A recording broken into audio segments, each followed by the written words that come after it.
नमस्कार दोस्तों। आज की जो हमारी क्लास रहने वाली है वो एमपीपीएससी के जीएस वाले पोर्शन की, एमपीपीएससी एडीपीओ के जीएस वाले पोर्शन की यूनिट 5 का जो टॉपिक है ई कॉमर्स, उससे संबंधित रहने वाली है। हमारे द्वारा एमपीपीएससी एडीपीओ का जीएस वाला जो पोर्शन है उसकी यूनिट 1, यूनिट 2, यूनिट 3 और यूनिट 5 तो आज हम कंप्लीट कर लेंगे।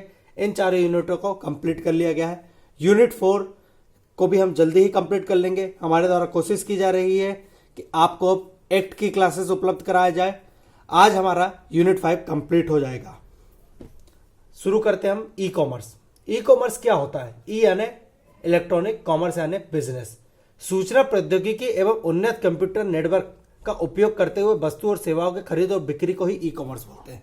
अगर जो सबसे इजी डेफिनेशन आप समझना चाहें कि भाई सूचना प्रौद्योगिकी और कंप्यूटर नेटवर्क का उपयोग करके अगर आप वस्तु और सेवाओं को खरीदते हो बेचते हो तो वो ई कॉमर्स कहलाएगा। ठीक है, अब हम देखते हैं ई कॉमर्स की हिस्ट्री, ई कॉमर्स का इतिहास। तो 1979 में माइकल एल्ड्रिच, याद रखिएगा, कंप्यूटर का इतिहास पढ़ चुके, इंटरनेट का इतिहास पढ़ चुके, इसलिए उस इतिहास को हम यहां पर नहीं पढ़ेंगे।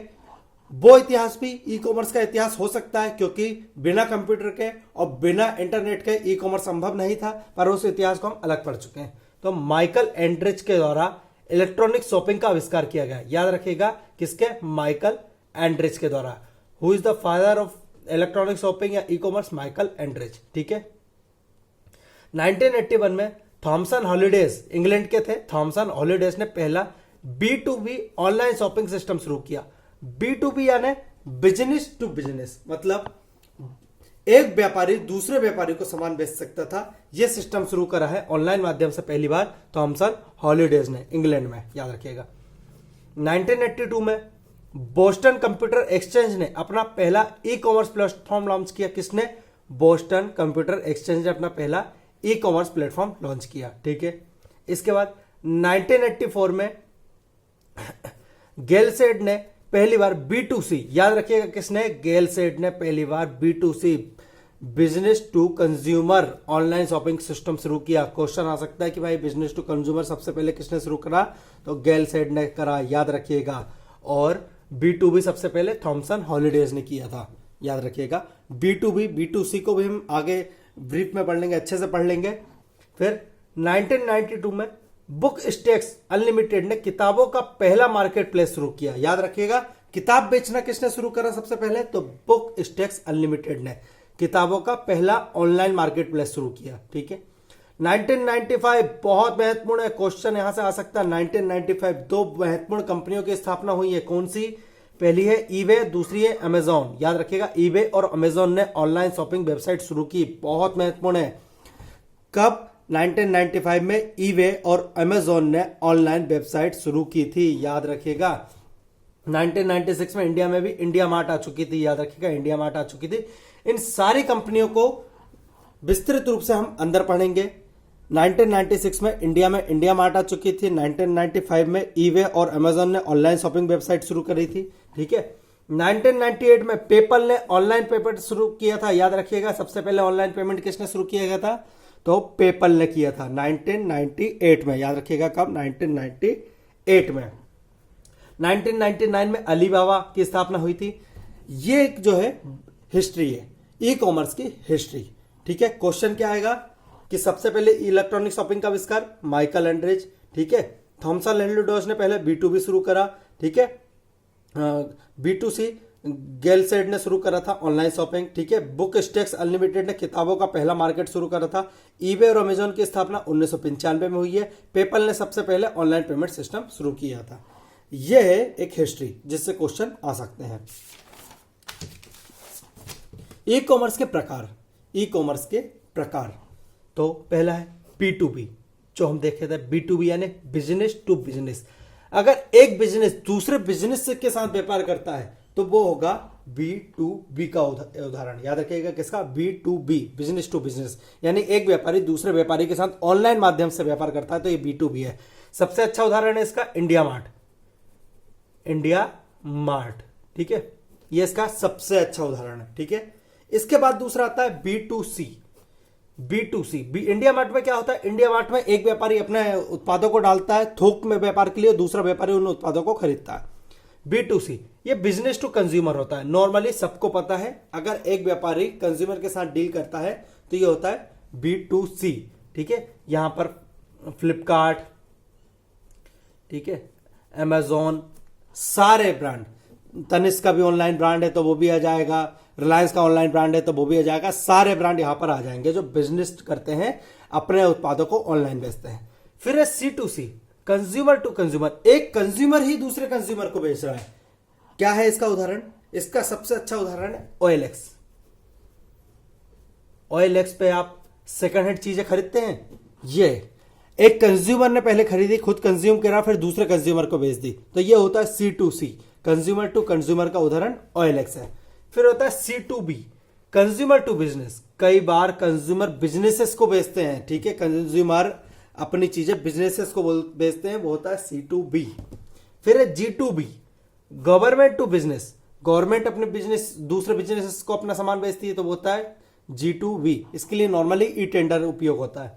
फिर है B2G business to government, business भी गवर्नमेंट को अपनी सामान बेचते हैं। ठीक है, इसके लिए भी टेंडर प्रक्रिया होती है, ई टेंडर होती है। तो ये सारी व्यवस्था है B2B, B2C, C2C, C2B, G2B और B2G। क्वेश्चन क्या आ सकता है, पूछा जा सकता है फ्लिपकार्ट किस प्रकार का ई कॉमर्स है, बोलेंगे B2B है, B2C है, C2C है या C2B है, तो याद रखिएगा वो B2C है। पूछेंगे OLX किस प्रकार का ई कॉमर्स है, तो याद रखिएगा वो C2C है, कंज्यूमर टू कंज्यूमर। क्वेश्चन यहां से डायरेक्ट इस टाइप से पूछा जाएगा। अगला है ई कॉमर्स में प्रयुक्त प्रमुख तकनीक, ई कॉमर्स में प्रयुक्त प्रमुख तकनीक। 4 प्रकार की तकनीक प्रयोग होती है, देख लेते हैं। EDI यानी इलेक्ट्रॉनिक डाटा इंटरचेंज, कंप्यूटर के मध्य डाटा इलेक्ट्रॉनिक रूप से ट्रांसफर किया जाता है, इसे बोलते हैं इलेक्ट्रॉनिक डाटा इंटरचेंज। एक कंप्यूटर से दूसरे कंप्यूटर में डाटा को ट्रांसफर करना है, इलेक्ट्रॉनिक डाटा इंटरचेंज है। दूसरी तकनीक होती है EBB electronic bulletin board, computer के द्वारा मैसेज को सार्वजनिक रूप से प्रदर्शित किया जाता है, यह होता है इलेक्ट्रॉनिक बुलेटिन बोर्ड। अगर आप अपने किसी चीज को सार्वजनिक रूप से कंप्यूटर में प्रदर्शित करते हैं जिसपे कोई भी व्यक्ति अपने को एडवाइस दे सकता है, वो होता है इलेक्ट्रॉनिक बुलेटिन बोर्ड। फिर electronic fund transfer EFT, online पैसे का ट्रांसफर होता है, उसे बोलता है EFT। और चौथा है ईमेल कॉमर्स, विज्ञापन इंटरनेट के माध्यम से भेजना और विक्रय करना। अपने जो विज्ञापन है आप इंटरनेट के माध्यम से दूसरे व्यक्ति को पहुंचाते हैं और वहां से आप अपने सामान को बेचते हैं, यह होता है ईमेल कॉमर्स। ठीक है, चारों का नाम याद रख लेंगे तो भी काफी है। ई कॉमर्स में प्रयुक्त प्रमुख तकनीक 4 ही तकनीक होती है, EDI यानी इलेक्ट्रॉनिक डाटा इंटरचेंज, फिर है EBB यानी इलेक्ट्रॉनिक बुलेटिन बोर्ड, फिर है EFT यानी इलेक्ट्रॉनिक फंड ट्रांसफर, और चौथी है ईमेल कॉमर्स यानी विज्ञापन इंटरनेट के माध्यम से बेचना, याद रखिएगा। ई कॉमर्स प्लेटफॉर्म 2 प्रकार के होते हैं। कैसे होते हैं मैं आपको बताता हूं। पहला है ऑनलाइन स्टोर फ्रंट और दूसरा ऑनलाइन मार्केट प्लेस। नॉर्मल चीजें, बहुत इजी चीजें आप समझ जाएंगे। क्या होता है ऑनलाइन स्टोर फ्रंट? कंपनी स्वयं के प्रोडक्ट ऑनलाइन बेचते हैं, याद रखिएगा। जो कंपनी है वो अपना ही प्रोडक्ट बेच रही है ऑनलाइन, तो ये होता है ऑनलाइन स्टोर फ्रंट। जैसे तनिष्क अपना कोई सामान बेच रहा है, ठीक है, तनिष्क जो ज्वेलरी का ब्रांड है। इसके बाद मारुति सुजुकी, वैसे अब तो सुजुकी ही रही है। सुजुकी अगर अपना ब्रांड बेच रही है ऑनलाइन, वैसे तो वो सिर्फ क्या करती है, यानी आपसे सिर्फ ऑनलाइन डील करती है, बाकी बेचती है तो आपको जाके लेना ही पड़ता है, ठीक है। इसके बाद अगर मोबाइल में हम बात कर ले, सैमसंग का अपना खुद का ब्रांड है, तो वो है ऑनलाइन स्टोर फ्रंट, यानी कंपनी अपने खुद के स्टोर के द्वारा बेच रही है, ठीक है। समझ रहे हैं नॉर्मल। रिलायंस अगर रिलायंस के प्रोडक्ट बेच रही है ऑनलाइन, तो वो होगा ऑनलाइन स्टोर फ्रंट। और ऑनलाइन मार्केट प्लेस क्या होता है? कंपनी दूसरों के प्रोडक्ट ऑनलाइन बेचती है। मतलब ये जो कंपनियां होती है प्रोडक्ट बनाती नहीं है, ये दूसरी कंपनियों को एक प्लेटफॉर्म उपलब्ध कराती है अपना प्रोडक्ट बेचने के लिए। सबसे अच्छा उदाहरण है इसका फ्लिपकार्ट, अमेजॉन, ठीक है। यहां पर आप फ्लिपकार्ट का प्रोडक्ट नहीं देखेंगे, यहां पर आप अमेजॉन का प्रोडक्ट नहीं देखेंगे। फ्लिपकार्ट पे आपको रिलायंस का भी मिल जाएगा, सुजुकी का मिल जाएगा, होंडा का मिल जाएगा, जिस चीज का चाहिए आपको हर चीज का प्रोडक्ट मिल जाएगा। तो ये होता है online market place. Online store front क्या होता है, यहां पर आपको उसी का प्रोडक्ट मिलेगा जिस कंपनी से आप डील कर रहे हैं, ठीक है। जैसे एक मामास अर्थ बहुत फेमस चल रहा है आजकल, मामास अर्थ, ठीक है, वो मामास अर्थ के प्रोडक्ट बेचता है, ठीक है, वो हो गया ऑनलाइन स्टोर फ्रंट, ठीक है।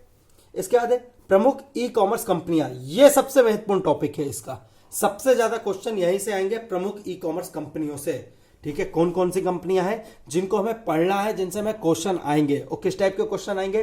पहली सबसे महत्वपूर्ण कंपनी अमेजोन, ये दुनिया की सबसे बड़ी ई कॉमर्स कंपनी है, याद रखिएगा, दुनिया की सबसे बड़ी ई कॉमर्स कंपनी है अमेजोन।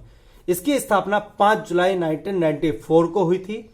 इसके संस्थापक हैं जेफ वेजोस, याद रखिएगा, इसके संस्थापक है जेफ वेजोस। इसका मुख्यालय सिएटल अमेरिका में है। इसके वर्तमान सीईओ एंडी जेसी है। करंट का क्वेश्चन हो सकता है कि अमेजोन के सीईओ कौन है, तो एंडी जेसी। क्यों? क्योंकि अभी तक जेफ वेजोस ही इसके सीईओ थे, पर जेफ वेजोस ने इसके सीईओ पद से इस्तीफा दे दिया और सीईओ कौन बन गए, एंडी जेसी, याद रखिएगा, एंडी जेसी इसके सीईओ बन चुके हैं। क्वेश्चन आ सकता है।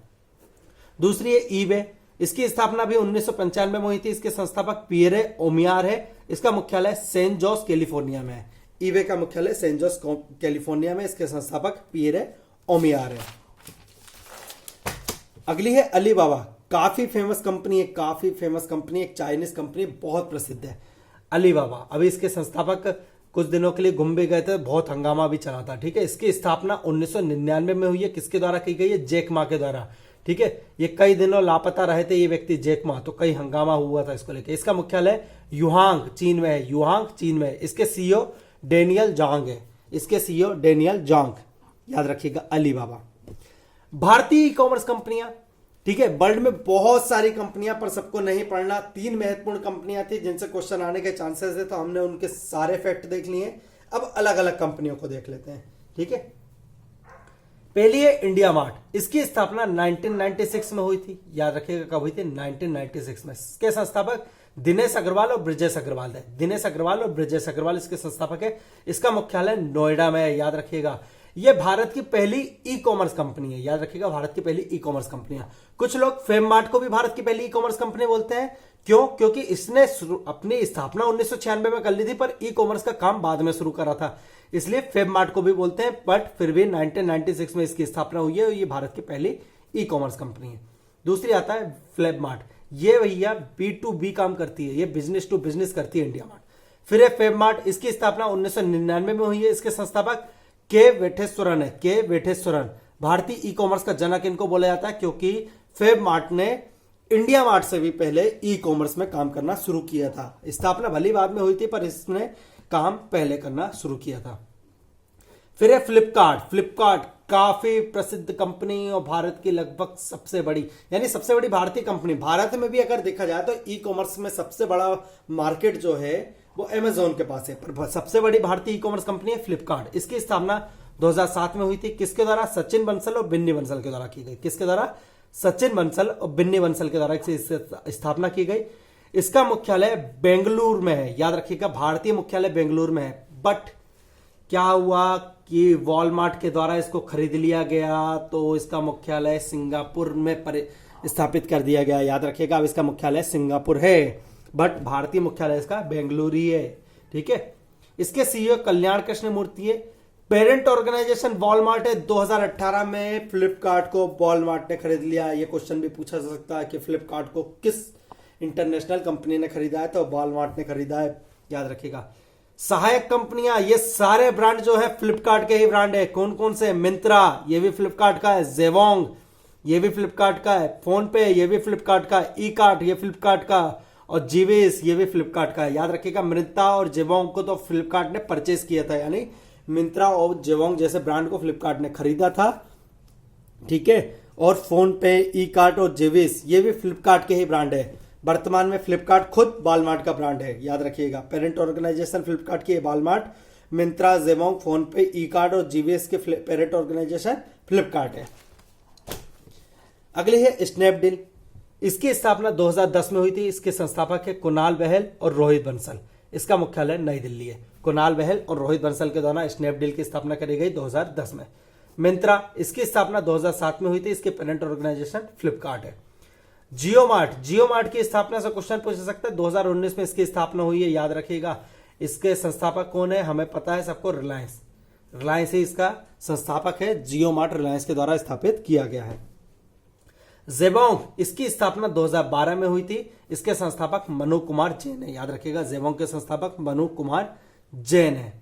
शॉपक्लूज, इसकी स्थापना 2011 में हुई थी। इसके संस्थापक संजय सेठी है। इसका मुख्यालय गुरुग्राम में। शॉपक्लूज काफी अच्छी वेबसाइट है ये। अगला है कुछ ऐसी वेबसाइट है जो फेमस है, ठीक है, जैसे जोमेटो की स्थापना 2008 में हुई थी। इसके संस्थापक है दीपेंद्र गोयल और पंकज चड्ढा। दीपेंद्र गोयल इसके सीईओ भी हैं, याद रखिएगा। जोमेटो की स्थापना 2008 में हुई थी। इसके संस्थापक दीपेंद्र गोयल, पंकज चड्ढा है। क्वेश्चन इनके नाम से भी पूछा जा सकता है। स्विगी की स्थापना 2014 में हुई थी। इसके संस्थापक सिरीसा मजेटी और नंदन रेड्डी है। सिरीसा मजेटी ही इसकी सीईओ भी हैं, याद रखिएगा। सिरीसा मजेटी और नंदन रेड्डी हैं स्विगी के सीईओ। फोन पे की स्थापना 2015 में हुई थी। इसके संस्थापक समीर निगम और राहुल छारी हैं। इसका पेरेंट ऑर्गेनाइजेशन हमें पता है कि अब ये फ्लिपकार्ट फोन पे को ओन करता है। इसका मुख्यालय बेंगलुरु है। पेटीएम की स्थापना 2010 में हुई थी। इसके संस्थापक विजय शेखर शर्मा है, ठीक है।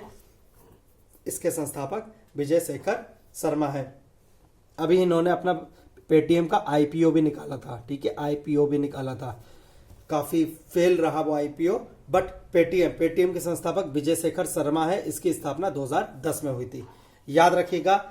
आज हमारी यूनिट 5 कंप्लीट हो गई है। ई कॉमर्स के साथ ये हमारी यूनिट 5 कंप्लीट हो चुकी है। काफी महत्वपूर्ण टॉपिक है, इसको आप कवर कर लीजिएगा, इसको आप जरूर पढ़िएगा, ठीक है। इससे संबंधित कुछ और भी प्रावधान है, जैसे आईटी एक्ट में पढ़ेंगे, उपभोक्ता संरक्षण में। तो जब हम एक्ट वाला पोर्शन पढ़ेंगे तब हम उन प्रावधानों को कर लेंगे, ठीक है। तो अब हमारी जो क्लासेस रहेगी एक्ट वाली भी रहेगी। यूनिट 4 को भी हमारे द्वारा जल्दी ही कंप्लीट करा लिया जाएगा। यूनिट 1, 2, 3 और 5 ये यूनिट्स हमारे द्वारा कंप्लीट हो गई है। इसके आपको वीडियोस हमारे प्लेलिस्ट में मिल जाएंगे, आप वहां पर जाके सारे वीडियोस देख सकते हैं। अपने जीएस वाले पोर्शन को मजबूत कर लीजिएगा, क्योंकि जिसका जीएस अच्छा होगा उसका एडीपीओ निकल जाएगा। धन्यवाद। हमारे चैनल को सब्सक्राइब करें, हमारे टेलीग्राम ग्रुप को जरूर ज्वाइन करें। आपको अगर कोई क्वेरी है, आपको अगर कुछ कमेंट करना है तो आप हमारे यूट्यूब चैनल पर भी कमेंट कर सकते हैं, या आप डायरेक्ट हमसे कांटेक्ट कर सकते हैं। Thank you.